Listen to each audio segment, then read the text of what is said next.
Weight loss ஜேர்னியோட டே 11ங்க 100 நாள்ல 10 kilo குறைக்கிறத நம்மளோட challenge. காலையில ஸ்ட்ரென்த் ட்ரைனிங்கும் ஸ்டார்ட் பண்ணியாச்சு. இன்னைக்கு ஆர்ம்ஸ் கிளாஸ் தான், அப்படியே லைட்டா செஸ்ட் கிளாஸையும் டச் பண்ணியாச்சு. அருமையான எக்ஸசைஸ்.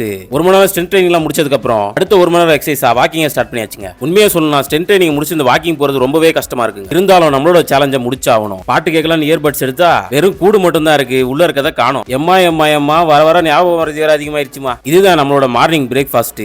புரோட்டீனுக்கு ஒரு முழு முட்டை, 4 முட்டையோட வெள்ளக்கரு, மசில் ரெக்கவரிக்கு சக்கரவள்ளி கிழங்கு, அருமையான கிழங்குமா, டயட்ல ஆட் பண்ணிக்கோங்க. இதோட ஒரு 50 கிராம் பயிர் வகைங்க, முளைக்கட்டி எடுத்தீங்கன்னா இன்னும் பெட்டர். ஆயில் இல்லாம சுட்ட ஒரு தோசை, இதோட கொஞ்சம் தேங்காய் சட்னி. இந்த தேங்காய் சட்னில கேலரிஸ் அதிகம், அதனால கொஞ்சம் கம்மியா எடுத்துக்கோங்க. இதுதான் நம்மளோட lunch. 200 gram no oil chicken, இதோட ஒரு 1/4 கிலோ கோசு பொரியல். இதுல கேலரிஸ் ரொம்ப கம்மி, அதனால நீங்க தாராளமா சேர்த்துக்கலாம். இதோட 100 கிராம் ரைஸ். டயட்ல இருக்கும்போது ஒரு லோ காஸ்ட் ஃப்ரூட் இதுதான். கொய்யா பழத்தை தான் எடுத்திருக்கோம். 1/2 கிலோ 50 ரூபா. வரது மழைக்காலம், கொய்யா பழத்தை வச்சு நல்லா ஜமாயிங்க. நோய் எதிர்ப்பு சக்தி அதிகமாக்கிறதுக்கு அருமையான பழம்.